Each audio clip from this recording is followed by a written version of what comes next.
Halo semuanya, kembali lagi di Sameri Channel. Oke, di video kali ini aku mau buat yang berbeda dari video aku sebelumnya. Jadi aku mau buat tentang shibori untuk mata kuliah desain tekstil. Nah, nanti akan aku jelaskan bagaimana cara buatnya, prosesnya apa aja, teknik-tekniknya juga gimana, itu akan aku jelaskan. Pokoknya nggak usah lama-lama, langsung aja yuk ke videonya. Ini dia alat dan bahan apa aja yang harus dikumpulin sebelum mulai men-tie-dye. Oke, langsung aja di sini aku pakai pewarna yang Dillon. Untuk jenis warnanya aku pilih yang navy karena ingin buat shibori. Karena shibori itu kan identik dengan warna biru indigo atau biru yang agak tua ya. Next, ada karet gelang. Nah, di sini aku pakai untuk membentuk motifnya ya. Dan aku pakai nggak sebanyak ini, jadi hanya secukupnya aja. Aku siapin juga garam. Garam yang aku pakai ini biasanya buat dimasak ya. Jangan lupa juga pakai sarung tangan. Nah, sarung tangan ini penting nih untuk tangannya ini nggak cepet kotor. Next, ada lilin. Nah, lilin ini aku pakai buat melakukan uji pembakaran tekstil. Lanjut, aku pakai dua jenis bahan yang berbeda di sini. Bahan yang pertama ada kaos. Untuk bahan yang kedua aku pakai katun. Nah, nanti dari dua bahan itu aku mau bikin motif yang berbeda. Oke, kurang lebih itu aja yang harus dipersiapkan sebelum mulai shibori. Nggak usah berlama-lama lagi, langsung aja yuk ke cara membuatnya. Nah, di sini sebelum kita masuk ke proses pembuatan, kita pastikan dulu kain yang kita gunakan ini berasal dari serat alam. Caranya itu gampang banget, cukup dengan melakukan proses uji pembakaran. Ya, langsung aja kita praktekkan. Di sini udah ada lilin dengan api yang menyala. Nah, ini nih kain yang ingin aku tie-dye dan aku langsung aja bakar dengan bantuan gunting agar nggak kena sama tangan. Ya, ini hasilnya setelah dibakar menjadi abu tanpa ada bekas benjolan ya, seperti plastik yang meleleh. Nah, beda lagi kalau dengan serat sintetis.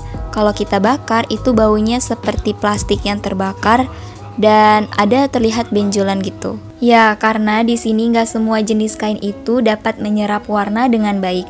Kadang beda jenis kain, beda juga tingkat ketebalan warna yang akan dihasilkan. Nah, makanya untuk dapat hasil yang terbaik, itu disarankan menggunakan serat alami. Karena serat alami itu kan memiliki sifat mudah menyerap, jadi cocok untuk bikin tie-dye. Beda dengan serat sintetis. Nah, untuk rekomendasi kain yang digunakan itu bisa pakai kain linen, kain katun, ataupun kain rayon. Jadi untuk tahap yang pertama di sini aku siapkan kaos. Untuk kaosnya sendiri aku mau langsung aja dilipat. Untuk lipatnya aku pakai lipat akordion, jadi lipat kipas gitu. Nah, tujuannya ini agar kainnya itu mudah terserap secara seimbang oleh bagian pewarnanya. Ya, kayak gini. Oh ya, saat kita melipat, usahakan juga nih lipatan satu dengan lipatan lainnya besarnya itu sama, jadi terlihat lebih rapi. Oke, kurang lebih hasil yang setelah dilipat seperti ini. Dan langsung aja kita buat motifnya. Untuk motifnya sendiri aku pakai karet. Nah, di sini tinggal diikat aja di bagian ujung. Ya, seperti ini ujung kaos sampai semuanya diikat dengan karet. Oke, ini tinggal diikat-ikat aja sampai selesai. Dan ini dia hasilnya udah jadi. Gimana mudah ya buatnya untuk teknik yang pertama, dan langsung aja ke teknik yang kedua dengan kain katun.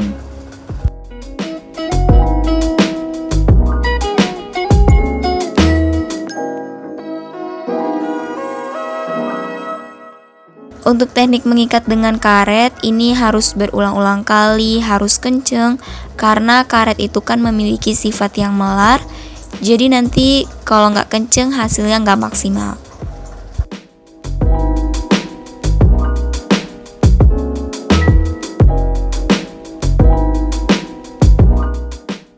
Oke, ini tinggal diikat-ikat aja sampai selesai.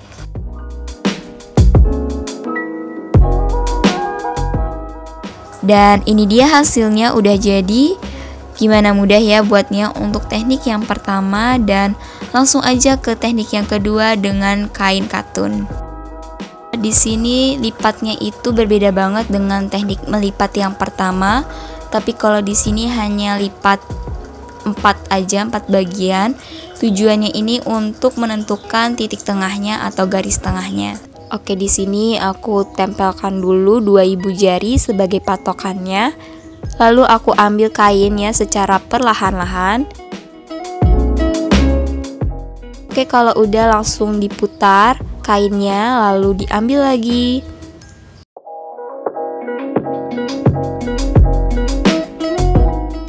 Ya, ini dia udah selesai dan hasil jadinya kurang lebih seperti ini. Dan tinggal kita ikat aja dengan menggunakan karet.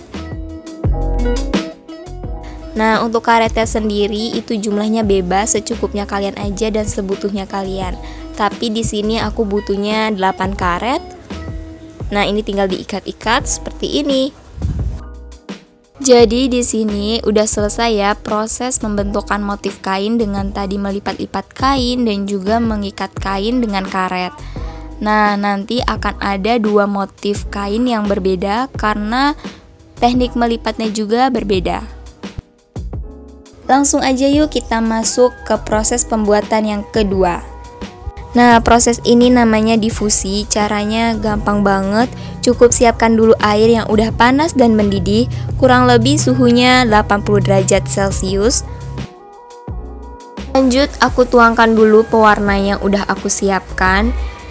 Ya, kurang lebih ini aku tuangin semuanya. Next, aku kasih garam juga.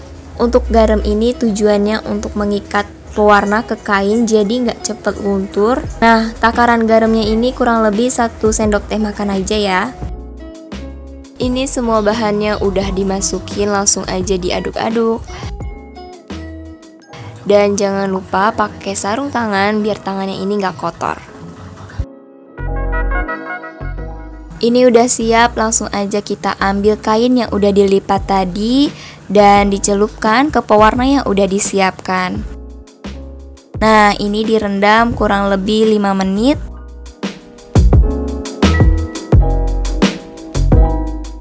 Untuk proses ini namanya proses migrasi, jadi perpindahan antara pewarna ke kain.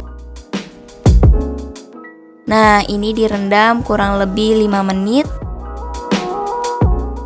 Ya, ini udah 5 menit, langsung aja kita angkat kainnya dan ke proses selanjutnya.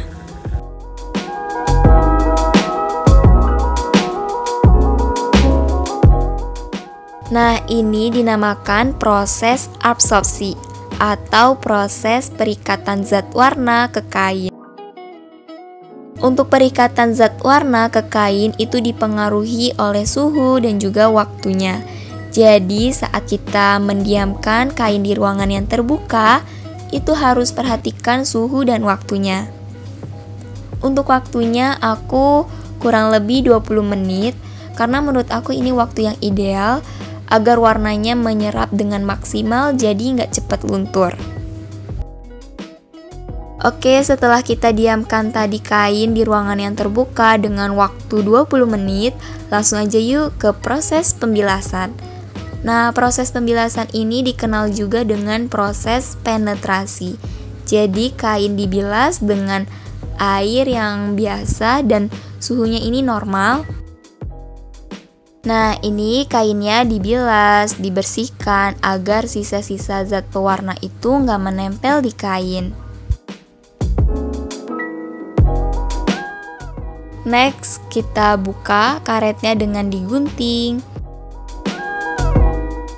Ya, ini guntingnya agak susah, jadi harus pelan-pelan, jangan sampai kainnya juga ikut tergunting.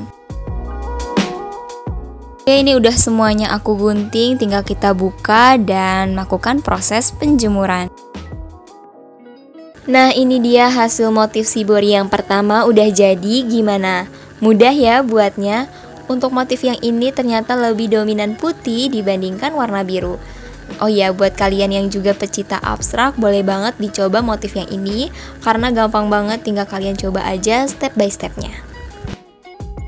Untuk motif yang ini sengaja aku buat agak lebih panjang kainnya karena nanti akan aku jadikan juga outer. Motif yang pertama udah, langsung aja kita beralih ke motif yang kedua.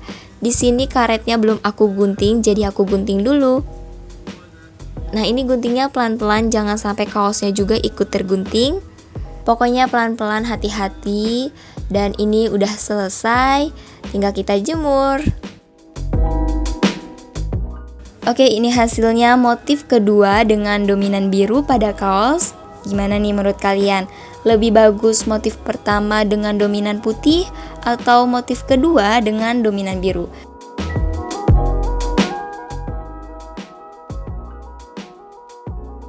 Oke, yang terakhir ada proses mor dan akhir. Proses ini dimana kain yang udah dijemur lalu kita rendam lagi dengan air yang hangat. Ini aku campur pakai garam selama 10 menit waktu perendamannya. Hal ini dilakukan untuk mengurangi pelepasan zat warna.